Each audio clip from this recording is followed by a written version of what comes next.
Hello, welcome all of you. Environment and ventilation system की second lecture में आज हम देखने वाले हैं खदान में ऑक्सीजन की कमी का पता लगाना कि कैसे इसको डिटेक्ट किया जाता है।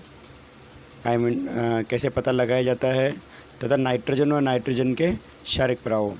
खदान के अंदर नाइट्रोजन क्या मायने रखती है एक वर्कर के लिए तथा इसके शारीरिक प्रभाव क्या होंगे देखते हैं। अब तक हमने देखा कि हवा क्या होती है, अर्थात हवा जो एटमॉस्फेयर में पाई जाती है वो किस प्रकार से मिलकर बनी होती है, अर्थात उनके अंदर किस टाइप की या कौन कौन से प्रकार की गैसें पाई जाती है।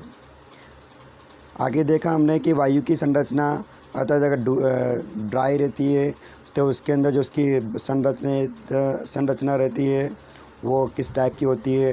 अगर वो गीली होती है अर्थात वहाँ का मॉइस्चराइज़र अगर नमी वाला है तो उसमें हवा का जो एनवायरनमेंट है अर्थात हवा वहाँ का वातावरण में जो हवा है वो किस टाइप की होती है। तो बाय वॉल्यूम है और बाय मास दोनों देख चुके थे। उसके बाद हमने देखा कि जो खदान के अंदर जो इम्प्योरिटीज होती है उनको किस प्रकार से वर्गीकृत किया गया था। उसके बाद हमने देखा कि जो ऑक्सीजन खदान के अंदर पाई जाती है अर्थात ऑक्सीजन के बारे में हमने अच्छे से जाना कि वो जो ऑक्सीजन है एक वर्कर के लिए जो खदान में काम कर रहा है उसके लिए कितनी इम्पोर्टेंट होती है। तथा उसके बाद हमने देखा कि अगर वहाँ पर ऑक्सीजन की जो मात्रा है वो कितनी होनी चाहिए तथा कम होने पर क्या इफ़ेक्ट होंगे, ये अपन ने अब तक देख चुके थे। आगे हम देखने वाले हैं कि ऑक्सीजन का पता खदान के अंदर कैसे पता लगाया जाता है, उसको डिटेक्ट कैसे किया जाता है, ये हम देखने वाले हैं। तो आज के लेक्चर में हम यही देखेंगे। तो देखते हैं। ऑक्सीजन की कमी एक अच्छी चेतावनी टेल लैम्प अर्थात ऑयल लैम्प द्वारा दी जाती है। जो ऑक्सीजन की चेतावनी है वो अपन किसी डिटेक्टर अर्थात जैसे कि ऑयल लैम्प से उसके द्वारा हम उसको पता लगाते हैं। जो ऑक्सीजन की कमी के साथ उनकी चमकदार तीव्रता में नियमित रूप से गिरावट प्रदर्शित करती है। जैसे जैसे अंडरग्राउंड के अंदर क्या होता है, हम जाते जाते हैं अगर ऑक्सीजन की मात्रा कम होती है तो उसकी लो कम हो जाती है। अगर जहाँ पर ऑक्सीजन की मात्रा प्रॉपर रहेगी वो क्या होता है, प्रॉपर तरीके से चमकदार और तीव्र रहती है। 21% जहाँ पर ऑक्सीजन होती है प्रॉपर तरीके से लो आराम से तीव्र रहती है।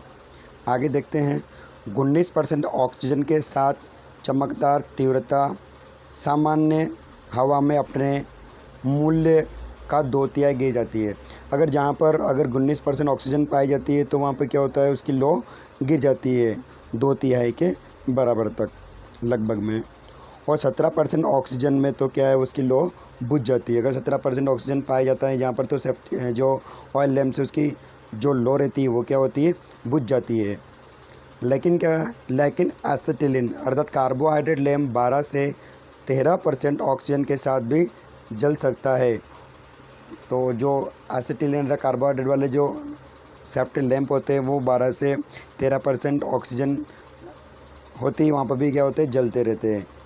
तो आपने देखा था इससे पहले कि अगर 15% में तो क्या होता है, जो वर्कर होते हैं उनको चक्कर आने लग जाते हैं। लेकिन यहाँ पर जो ये डिटेक्टर है एसिटिलीन, इसकी लो क्या है, ये आराम से जल पा रहा है, इसलिए हमारे लिए इम्पोर्टेंट नहीं है, इसलिए कोई इसकी चेतावनी अपने लिए मूल्य नहीं है। आगे देखते हैं। ब्रिक्स ने एक अटेंडमेंट तैयार किया जिसके द्वारा सेफ्टी लैम्प के एयर इंटेल को थ्रोटल किया जा सकता है। लो को बुझने के लिए आवश्यक थ्रॉटलिंग की डिग्री हवा की ऑक्सीजन सामग्री का एक माप लेती है। अर्थात ये अलग अलग प्रकार की 1 डिग्री 2 डिग्री और 3 डिग्री गैसियस माइंस होती है, उन पे भी ये क्या है, उन पे भी ये डिपेंड करता है जो सेफ्टी लैम्प्स होते हैं। चेतावनी उपकरणों के साथ पोर्टेबल ऑक्सीजन संकेत और मॉनिटरिंग भी दुनिया में विभिन्न हिस्सों में उपयोग में है। अर्थात और जब ऑक्सीजन सामग्री पूर्व निर्धारित लेवल से गिर जाती है तो इसको पूरे वर्ल्ड के अंदर इसको इस संकेत को पूरे वर्ल्ड के अंदर क्या है, इसको नोटिस किया जाता है, इस पर ध्यान दिया जाता है। एक रूसी पोर्टेबल डिटेक्टर अतिरिक्त अमोनिया के साथ अमोनियम क्लोराइड की उपस्थिति में नमूना हवा में मौजूद ऑक्सीजन द्वारा तांबे के ऑक्सीकरण के सिद्धांत का उपयोग करता है। तो जो है रूसी पोर्टेबल डिटेक्टर है वो अमोनियम क्लोराइड अन्य गैसों को भी डिटेक्ट करता है, क्योंकि ऑक्सीकरण के सिद्धांत पर वर्क करता है। ऑक्सीकरण के बाद हवा में नमूने की मात्रा में कमी और परिणाम निर्वात अर्थात वैक्यूम एक मैनोमीटर पर इंगित करता है। वैक्यूम का मतलब जहाँ पर क्या होता है, ऐसा स्थान जहाँ पर ऑक्सीजन अर्थात किसी प्रकार की गैस नहीं मिलती है, तो इनको वहाँ पर मेज़र किया जाता है। जिस प्रतिशत पर ऑक्सीजन में स्नातकता ग्रेजुएटेड किया जा सकता है, मतलब वहाँ पर प्रॉपर्टी कैसे मिल पाती है, इसको वहाँ पर पता लगाया जाता है। लो सुरक्षा लैंप अभी भी ऑक्सीजन की कमी के सबसे प्रचलित संकेतक के रूप में कार्य करता है। तो आई होप यहाँ तक आपको समझ में आएगा कि ऑक्सीजन का डिटेक्ट ऑक्सीजन का किस प्रकार से सेफ्टी लैंप से अपन किस प्रकार से उसको डिटेक्ट करते हैं, और इसको एक बार अच्छे से सही तरीके से पढ़े। आई होप आपको ज़रूर समझ में आएगा। आगे देखने वाले हैं नाइट्रोजन इन माइंस। नाइट्रोजन क्या होती है खदान के अंदर और कितनी प्रतिशत होती है और क्या क्या अपन को हानि होती है। तो यह नाइट्रोजन एक रंगहीन, गंधहीन और स्वादहीन गैस है। तो यह रंगहीन, गंधहीन और स्वादहीन गैस है। इसका केमिकल फार्मूला N2 होता है। इसका स्पेसिफिक ग्रेविटी जो होता है 0.967 होता है, अर्थात ये भी क्या होती है, हवा से हल्की होती है। इसको जलने के लिए 5% ऑक्सीजन की आवश्यकता होती है। अर्थात कि कोई सी भी ऑक्सीजन को एक्सप्लोजन होने के लिए, जलने के लिए ऑक्सीजन हमारे लिए मैटर करती है। बिना ऑक्सीजन के कहीं भी कुछ भी नहीं हो सकता है। अर्थात oxygen is a very important. आगे देखते हैं एक्सप्लोजिव रेंज 4.1 to 7.4 होती है। अर्थात इस कंडीशन में अगर पर्याप्त मात्रा में वहाँ पर ऑक्सीजन नहीं मिला, अर्थात अगर नाइट्रोजन वहाँ पर ऑक्सीजन की तुलना में ज़्यादा हो जाती है तो एक्सप्लोजन का खतरा हो सकता है। यह जीवन सपोर्ट यानी कि लाइफ सपोर्टिंग और कंबशन अर्थात जलने के लिए समर्थन नहीं है। जिस प्रकार ऑक्सीजन लाइफ सपोर्टिंग गैस है, अर्थात ऑक्सीजन के बिना जीवित रहना पॉसिबल है, तथा उसके बिना कंबशन मतलब किसी भी चीज़ को जलाया नहीं जा सकता है, तो ये इतना मैटर नहीं करती है। इसमें कम घुलनशीलता है, अर्थात ये कम घुलती है।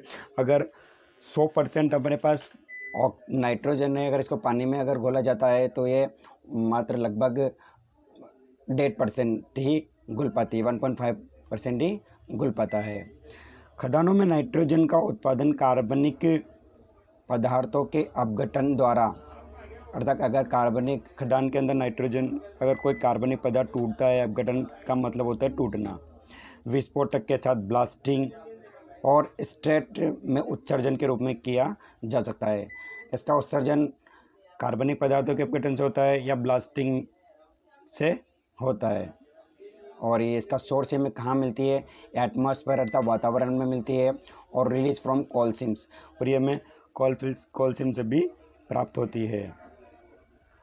नाइट्रोजन का मानव प्रणाली पर कोई हानिकारक प्रभाव नहीं पड़ता है।